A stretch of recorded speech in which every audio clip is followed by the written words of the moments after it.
I kind of shocked myself the other day. I added up the potential of all of the ideas that I hadn't acted on, the ideas that I wanted to but for some reason held back, whether it was out of fear, or I thought the idea was not a great idea, or what if it failed, or what if I embarrassed myself, or what if people didn't like it. I realized that the potential of all of those ideas was huge. And I also realized that no good thing is going to come with me sitting back, hanging back, afraid to go through with the things that I think could really be valuable. So on this Learning Friday, I wanted to share with you a tool that I discovered this year that has helped me to move forward with some of the things that maybe a year ago I would have been afraid to move forward with. I do want to acknowledge and thank up front Tim Ferriss. So Tim Ferriss is where this tool and this inspiration came from. So at Wilby, we are all about sharing the learning and sharing the content that come from some of our great thought leaders and speakers, not only in our community, but in the world around us. So Tim, thanks to you for allowing us the use of this really fantastic tool.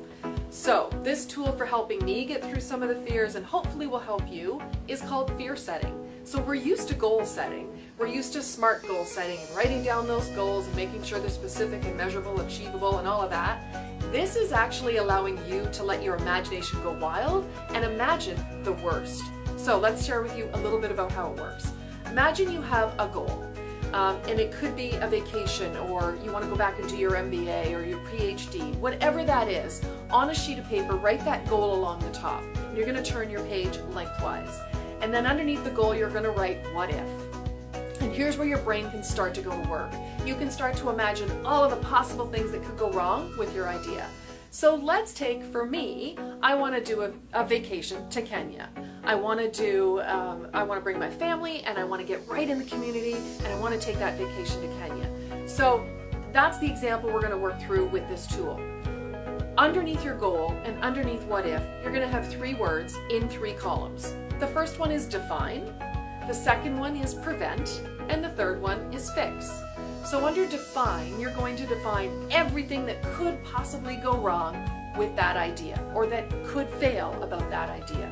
I could get to Kenya and get lost. I could go into debt because I spent all of this money taking my family on a vacation. I could alienate my kids because maybe they didn't really want to go to Kenya. It was all my dream. So these are all things that could go wrong. Second column is prevent. So under prevent, you're going to look at what are the things that I could do to stop that from happening. So let's take the one about my kids. Going to Kenya is my dream, not theirs. So I could alienate them by really dragging them with me. How can I prevent that? I can have a conversation with them up front about why it's important to me, and are there things about going to Kenya that they would like. The third column is fix. So once we've listed everything that could go wrong and how we prevent it in the second column, the third column is fixing it. If that does happen, what am I going to do to fix it? So are there resources, are there people I can bring in, but what am I going to do to fix it?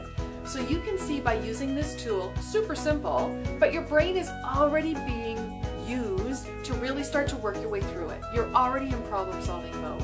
And as soon as you start to take action this way, you can begin to see which fears are valid and which ones are made up. So hopefully this tool will help get you to your next level.